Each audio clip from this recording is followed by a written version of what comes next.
Today we're going to be discussing creating campaigns as well as a brief exploration of the Maxymiser dashboard. Within the Maxymiser dashboard, which we're looking at here, you'll see your hamburger menu up on the top left corner. When you click on it, you'll see all of your options that are really settings options. Your test duration calculator, which is used to aid you in your creation of a new campaign in determining how long it's going to be before you reach statistically significant results for that test campaign. The Publish Center is to help you with publishing campaign content if you have publish rights access. The Customer Profiles is going to be particularly important when you're creating custom campaigns, as you're going to want to specify customer profile segments that are a part of the hypothesis for which you're discussing. For instance, in this case, if we go into our Customer Profiles, you'll see all of the custom profiles that I've created for my demonstration account. I will be today using the BK is traveling, BK in this case for Blue Kai, as a hypothesis that this person is a business traveler. You'll also see from our hamburger menu the link to the customer data import, where you do your CRM importation, and site settings, administrative, help docs, and support center. Another helpful link is right here. This is your Maxymiser Developer Help Center. Specifically, the most useful place might be the JavaScript API reference, which we might use a little bit today. Now, let's talk about creating a new campaign. From the top right corner, you'll see the New Campaign button that you have numerous options. Audience Insights are the Audience Insights campaigns, which are data collection campaigns to drive data-driven hypotheses to simply recognize how traffic is behaving and then to assist you with the creation of a test idea. Master campaigns are for maintaining mutual exclusivity amongst the sub-campaigns within a master, which is particularly useful for maintaining the accuracy of your results and not having any false positives. Create with Code is a completely code-driven method of building your test campaign, as well as the Visual Campaign Builder, which is a WYSIWYG editor version of creating a test campaign. Today we're going to be using the Campaign Designer, denoted by the AB/MVT. It's our newest, latest, and greatest WYSIWYG editor. When I click on that, we can now give our test a name. In this case, I'm going to be working on the Vision Hotels demonstration site. We can always give our test a description if we want.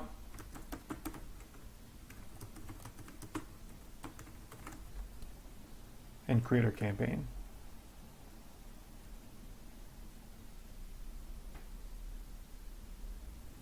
Now you'll see that it opens us up to the Overview tab, with which we can see the very basics of the campaign itself and any potential necessities.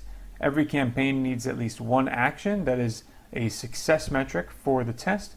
It assumes we're having at least an A/B test, so we have our default or null variant and our variant for the test.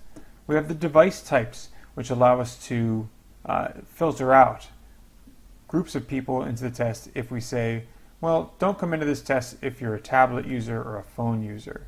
And we can see it automatically creates targeting rules for us.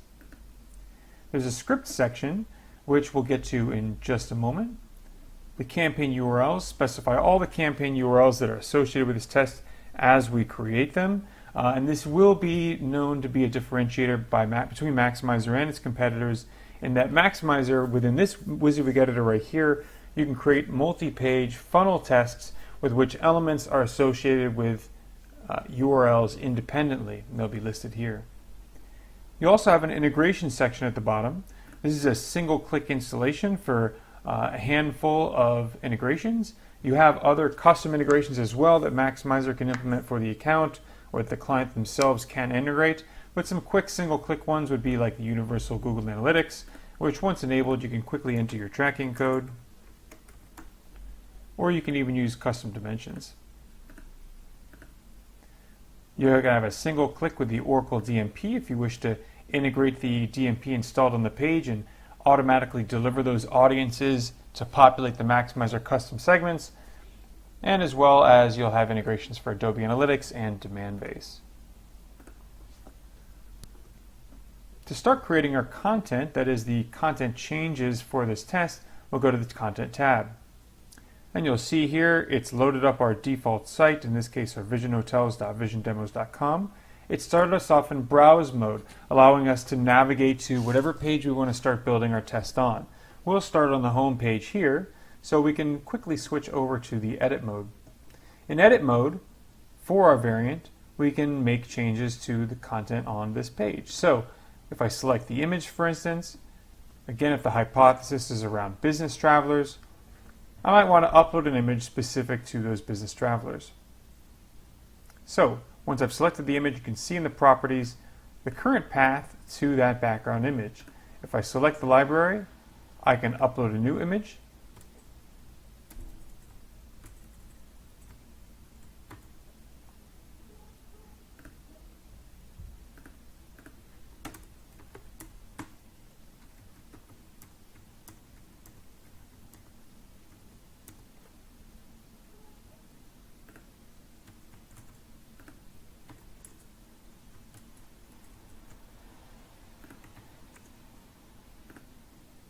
Go. There's my business traveler image. Once I select it, I can select this button to replace the content in that path. And now it says include this URL. That's because we haven't specified that this variant is to be associated with this URL. So I'm going to include this URL.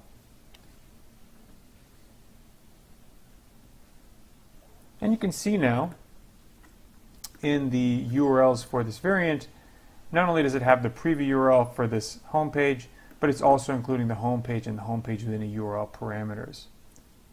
If I want to continue on with this variant to make changes specific to business travelers, let's say we change the hero call to action. When I have the image, the content selected, I can see the typography, and if I want to change this, for instance, to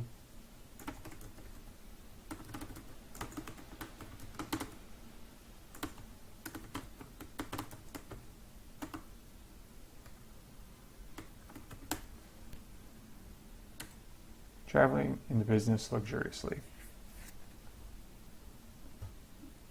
Okay, so now I've made a couple changes, so let's give our variant names and element appropriate titles.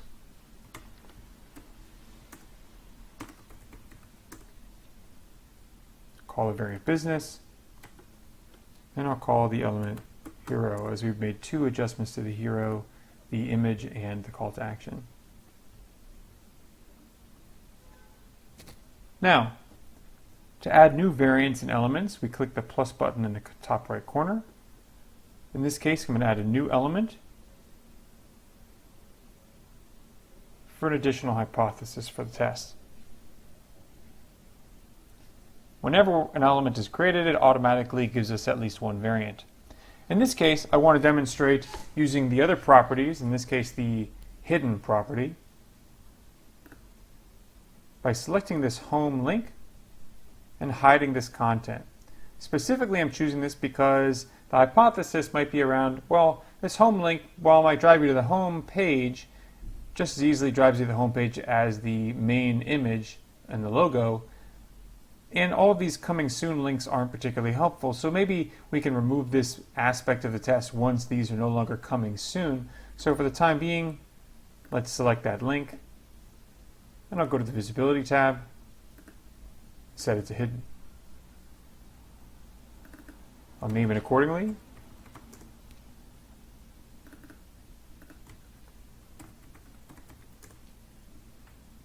And now we have our home link with the default and a variant specifically where the home link is hidden. Now, what we do want to do is make sure that this set of URLs for the home link match not just for this one page, but across all pages that the home link is available. Now, if this were a navigation where this navigation is across all pages, we want to include all pages. So let's do that. We'll simply change our URL params path to one where we include all paths, or we can add a new URL and do the same. Doesn't matter. We're just adding to the page mask so that we map to more pages. Great. So we see that our included URLs now include all of these pages in the mask. Now, it's important to note that anytime I make changes with the WYSIWYG editor, it is actually making code changes. If you look into the code editor, you can see the code changes implemented for anything we've done so far. For the business manipulation, we can see that's changed the hero image source to this content manager library path, as well as editing the text in that HTML. For the hidden, you can see we've changed the style rather than the CSS to visibility hidden for this CSS selector. And all of this again is available inside of the JavaScript API reference area. So let's make this a multi-page test, because being able to test funnels is a powerful feature of Maxymiser. So I'm going to create a new element.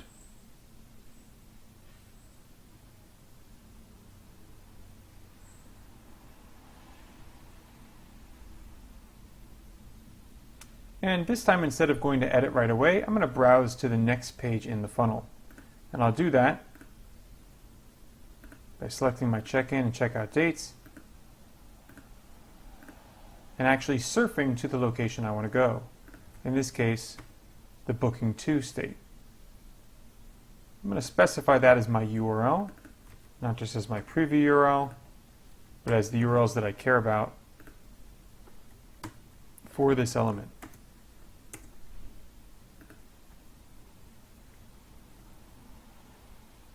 And now, instead of manipulating content with the WYSIWYG editor, I can manipulate it directly in code. A very powerful hypothesis for displaying rooms is to display the rooms in a different order, maybe an order that is more relevant based on the visitor's past browsing behavior, or maybe based on the credit score of the visitor, or maybe simply just changing the order around with the hopes that showing them the fanciest room first is going to be the one they're more likely to choose. So let's add some code to do exactly that. So I'm just going to drop in some JavaScript right here in the code editor section. And this code should reverse the order. Let me give it a name accordingly.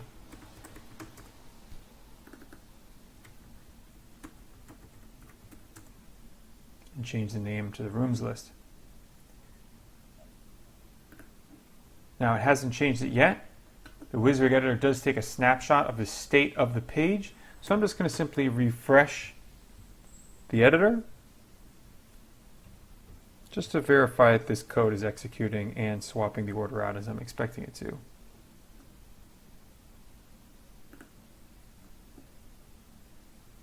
going to go to my rooms list reverse variant.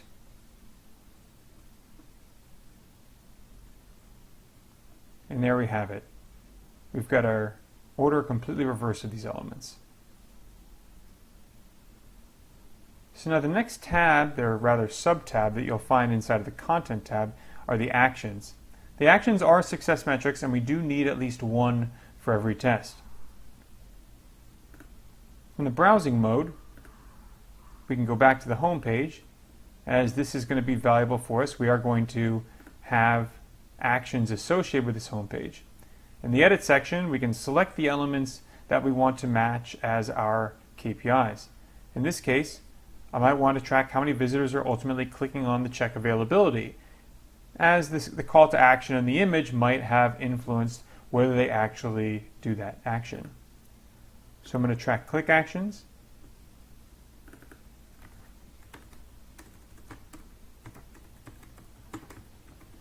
Give it a proper name.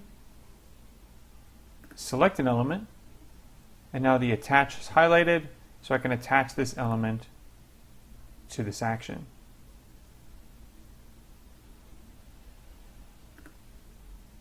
Next, I want to make a secondary action for this campaign a little bit deeper in the funnel. So I'm going to go back to browse mode, browse again to the second page, and in the edit section, I'm going to track a new action. In this case, I want to see how many times people click on select a room, as that's going to be an important KPI. I will track clicks.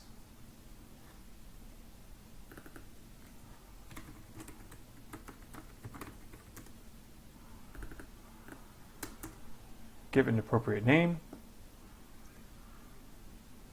And for each element that I care about, attach that action to that element. A powerful differentiator is the ability to quickly attach the same action to multiple elements.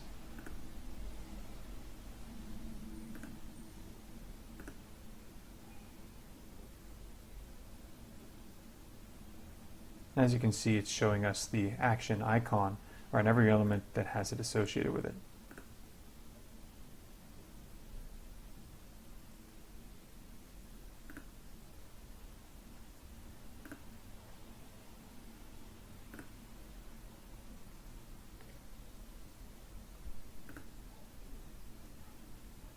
This icon is for the scripts. Currently, we just have a rendering script. We can always add more scripts if we choose for more complex purposes, but just to quickly show you, if I add an integration, let's say for the Oracle DMP,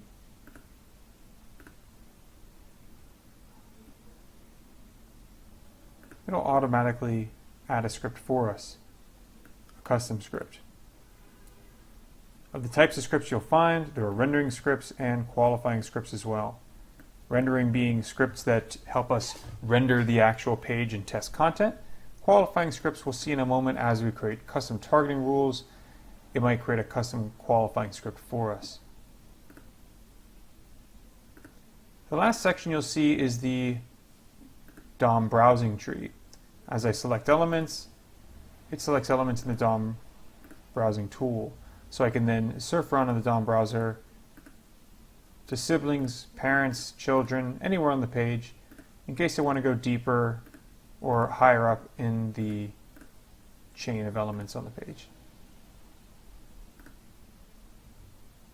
The next step would be to preview the test content. The due diligence of any test creator would require that they first make sure that all of the test content is appearing correctly inside of the visual editor prior to handing off to their dev or QA team. So they would do exactly that. Iterate through every permutation of the test,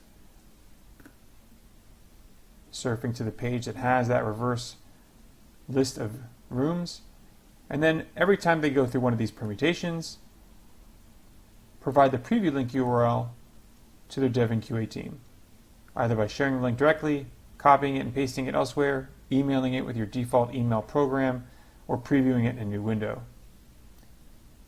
The preview link URL does not require a Maxymiser login. Lastly, we'll review the targeting section. The targeting section allows us to create campaign and content targeting rules. The campaign rules allow us to say the percentage of traffic that's going to be allowed into this campaign, as well as rules for who should be allowed into this test campaign. I could specify whether it's newer returning users or even newer returning users within a certain date with which they last came into the test. I can say only new users can come into the test, or only people that are not new visitors can come into the test. Again, I can leave it open for all traffic and create specific content targeting rules. For instance, the rule for the business traveler, if we know that they're already interested in traveling for business, we should probably create a rule to personalize for that set of visitors.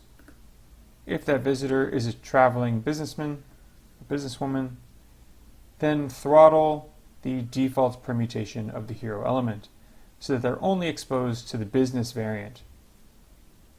They're still being tested for the home link and the rooms list, making this a partial factorial test. If from the test results you find that there's an explicit winner for all traffic and you wish to deliver that content, you can also make simple changes down here to say all traffic should see this explicit permutation.